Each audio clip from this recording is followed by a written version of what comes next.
Hey, what's up? This is jlhenry. So today we're going to talk about, are condos a good investment for renting out to other people? Get ready. This is jlhenry, Keller Williams agent in the greater Boston area. You won't believe how many people need to get real. REAL, Real Estate Explained, amazingly by Lucky in 90 seconds, give or take. And welcome back. It's jlhenry. So we're talking about, is it a good investment to buy a condo so you can rent it out to other people? Well, this completely depends on that HOA's rental policy.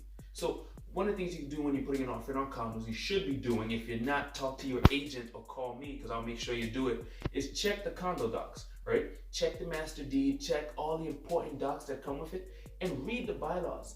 Can you rent out this condo? Is it allowed? Yes or no?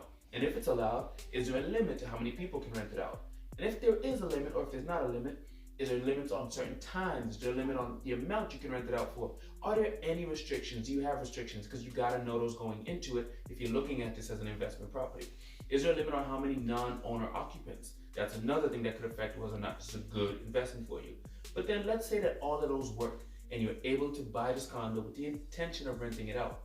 The next thing you gotta start to ask yourself is, well, there's one more important question. Did they take into account Airbnb and short-term rentals? Have they banned them yet? Have they not banned them? Or are they not written there, and then when you go try to do it, will the board push back on you and the other HOA, the whole HOA come crashing down on you and say you can't do that, and now you're stuck with a property that you cannot use Airbnb for, what you intended for in the first place.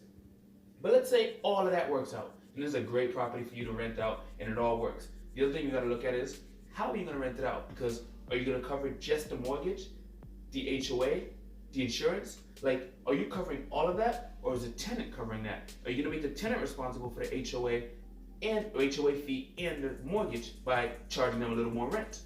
If you do that, and the tenant does not pay the rent, what does that mean, right? And when I mean rent, that means the HOA fee. So if the HOA fee is not covered, who's responsible? Is it gonna be the tenant or you? And can the HOA take action against you? Another thing you should definitely check for. Look, I'm not trying to scare you out of renting condos. I think it's a great business plan. I'm just trying to make sure that you're aware of all the possibilities of things that could happen when you're renting out condos, right? Make sure the bylaws allow for it, and make sure you understand that if you have the tenant cover your mortgage and the HOA fee in their rent, that if that's not paid, or if the HOA fee is not paid separately, the HOA could foreclose on you, right? So not only can the bank foreclose on you, but the HOA can too as well. So make sure you have a reasonable rent amount that covers all of that, and you're taken care of. It's been real. It's been 90. Gotta go. We'll be back tomorrow with another video. This is jlhenry, and I'm here to keep it real with you. Whether you're looking to buy, sell, or invest in real estate, call or text 978-712-0244, and make sure you subscribe to my channel for more.